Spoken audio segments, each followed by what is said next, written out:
बिहार में एक बार फिर से बम्पर बहाली का पिटारा खुलने वाला है और बीपीएससी ने 70वीं कंबाइंड परीक्षा के विज्ञापन की घोषणा कर दी है। आयोग के चेयरमैन मनु रवि भाई परमार हमारे साथ हैं। सर, उम्मीद बिहारवासी कर रहे हैं कि कई बहाली जो है एक साथ निकलेंगी। सबसे पहले 70वीं की लेकर हम चर्चा करें, कितनी सीटें आ रही हैं? जैसे मैंने बताया 23 विभाग की अभी तक 1900 से अधिक वैकेंसी हमको प्राप्त हो चुकी है। एक दो विभाग से वैकेंसी आनी बाकी है। सो करीब 2000 वैकेंसी की घोषणा इस बार हो सकती है। मतलब उससे आगे भी बढ़ सकती है क्या? ये जो वर्तमान में 1917 जो किया है उससे नंबर बढ़ सकता है, थोड़ा बढ़ सकता है। बीच में जो भी विभाग की वैकेंसी मिलेगी उसको ऐड करेंगे विज्ञापन में, वो उसको ऐड करके फिर ही एग्जाम लिया जाएगा, फाइनल एग्जाम लिया जाएगा। वेबसाइट पर विज्ञापन कब से दिख जाएगा? ये सोमवार तक हम लोग पब्लिश कर देंगे। रूरल डेवलपमेंट ऑफिसर के सबसे ज्यादा 393 पद है।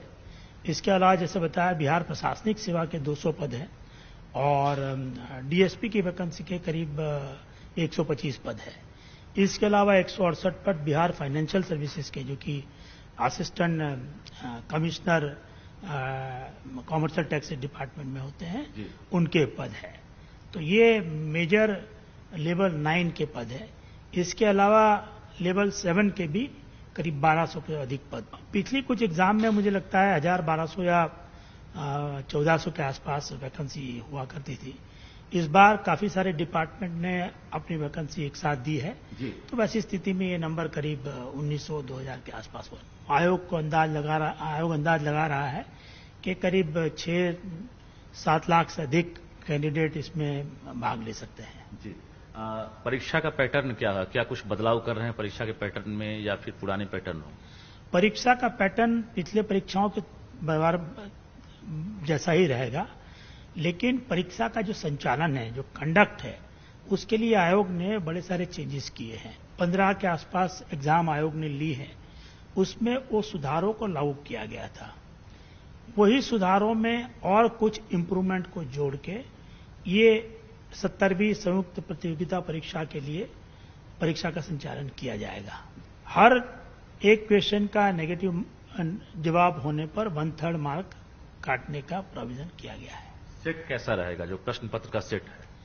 प्रीलिम में जैसे बताया मैंने 150 क्वेश्चन रहेंगे और मेंस में 150 क्वेश्चन का एक ही क्वेश्चन रहेगा प्रीलिम्स के लिए। मेंस के लिए जैसे बताया गया है 4 क्वेश्चन पेपर रहेंगे। मतलब सेट और बढ़ भी सकता है, घट भी सकता है, ऐसा तो नहीं? प्रीलिम की जहां तक एग्जाम है, आयोग ने अपने एडवर्टाइजमेंट ये स्पष्ट कर दिया है कि नंबर ऑफ कैंडिडेट बढ़ने की आशा में आयोग शायद इसको एक से अधिक दिनों में ये एग्जाम करा सकेगा।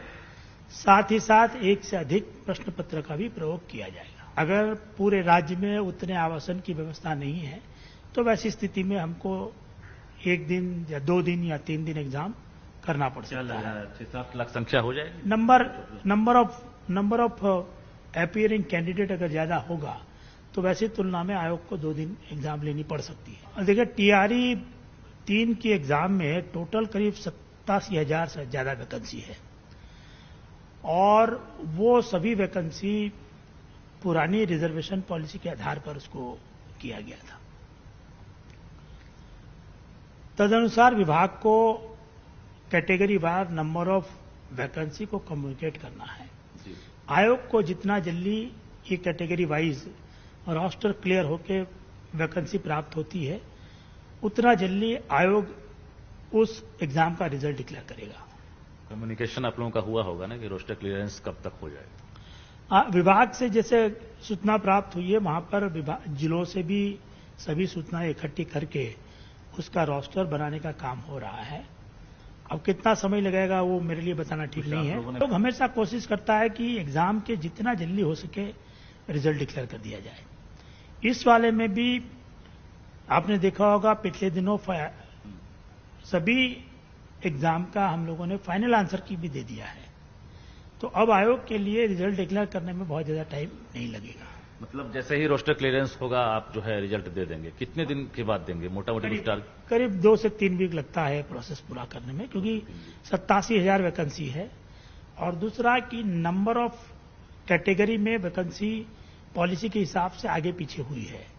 तो हर कैटेगरी में भी हमको रिजल्ट को एडजस्ट करना पड़ेगा और हर एक एग्जाम के लिए एडजस्ट करना पड़ेगा। जहां तक एडमिनिस्ट्रेटिव सर्विस का सवाल है, उनके सर्टिफिकेट को तो हम लोग इंटरव्यू के पहले ही जांच करा लेते हैं। उसमें खास तौर से जो फिजिकली चैलेंज कैंडिडेट है उनके सर्टिफिकेट और बाकी सर्टिफिकेट की जांच शामिल है। अन्य एग्जाम में सर्टिफिकेट वेरिफिकेशन का जिम्मा आयोग जनरली नहीं लेता है, वो विभाग के स्तर पर कराया जाता है, अनलेस कि हम लोग ने पहले से पब्लिश कर दिया है और विभाग ने उसके लिए अनुरोध किया है। अगर पुरानी एग्जाम जिसमें एडवर्टाइजमेंट में लिखा हुआ है कि आयोग उसकी सर्टिफिकेट की जांच करेगा, उसके सर्टिफिकेट की आयोग जांच करेगा, लेकिन सर्टिफिकेट के जांच का काम एक बहुत बृहद काम है। उसमें बहुत बड़ी संख्या में मैन पावर की जरूरत पड़ती है, खास तौर से शिक्षा विभाग जैसे विभाग में जहां पर नंबर ऑफ वैकेंसीज दसियों हजार में है, तो उसके सर्टिफिकेट वेरिफिकेशन का काम संबंधित विभाग करे, वही करेगा। आप कह रहे हैं नहीं, देखिए, जो डॉक्यूमेंट वेरिफिकेशन की बात आती है तो वो तभी आती है जब कंप्लेंट प्राप्त होती है। उसकी एक प्रक्रिया निर्धारित है। अगर उसको आयोग के स्तर पर करना है तो आयोग वो सभी डॉक्यूमेंट का निर्धारित प्रक्रिया के हिसाब से वेरिफिकेशन कराएगा। इस बार आप श्योर हैं कोई गड़बड़ी नहीं होगी, ऐसा लग रहा है? नहीं, ऐसा हम नहीं कह सकते। हम ये नहीं कहेंगे कि गड़बड़ी नहीं होगी। आयोग पूरी तरह से उसकी जांच करेगा। अगर जांचोपरांत कुछ गलती पाई जाती है तो हम उसके ध्यान में लाएंगे और उनके कैंडिडेट पर आगे विचार करेंगे। या शिक्षा विभाग को फिर से फिल्टर करने की जरूरत है, ऐसा लग रहा है? आगे की एग्जाम के लिए शिक्षा विभाग फिल्टर करके भेज सकता है, बट जो टीआरई 3 के लिए लोग दे दिए हैं उनके लिए अभी उनके लिए करना मुश्किल है। महत्वपूर्ण सवाल, जब आपने कहा बैकलॉग सीटें नहीं जुड़ेंगी, तो जो सीटें मंगाई जा रही है या जो रिक्तियां मिलेंगी वो क्या होगी? वो कम्युनिकेट हमको नहीं है अभी। जब कम्युनिकेट करेंगे तब हम निर्णय ले पाएंगे। रिक्तियां बचेंगी तो क्या होगी, कुछ तो सवाल होगा? नहीं, एक प्रावधान हमेशा रहता है कि अगर विभाग अपनी ओर से किसी परीक्षा का सप्लीमेंट्री लिस्ट की मांग करता है तो वैसी स्थिति में आयोग एक सप्लीमेंट्री लिस्ट उनको दे सकता है। इस बार क्या उम्मीद है, सप्लीमेंट्री देंगे? हमको अभी तक कोई सूचना प्राप्त नहीं, कोई वार्तालाप नहीं हुई आयोग से। या वो सीटें जो है टीआरई 4 में आएंगी, ऐसा लग रहा है? वो आई थिंक विभाग ही बता पाएगा और उसके बाद ही इनके नंबर ऑफ वैकेंसी पता चलेगी। वो कम्युनिकेट होगी तो टीआरई 4। आखिरी सवाल, जो एग्रीकल्चर के द्वारा एग्जाम लिया गया था, एग्रीकल्चर डिपार्टमेंट का एग्जाम था, बीएओ का या बाकी जो पद हैं, उसका रिजल्ट कब आ रहा?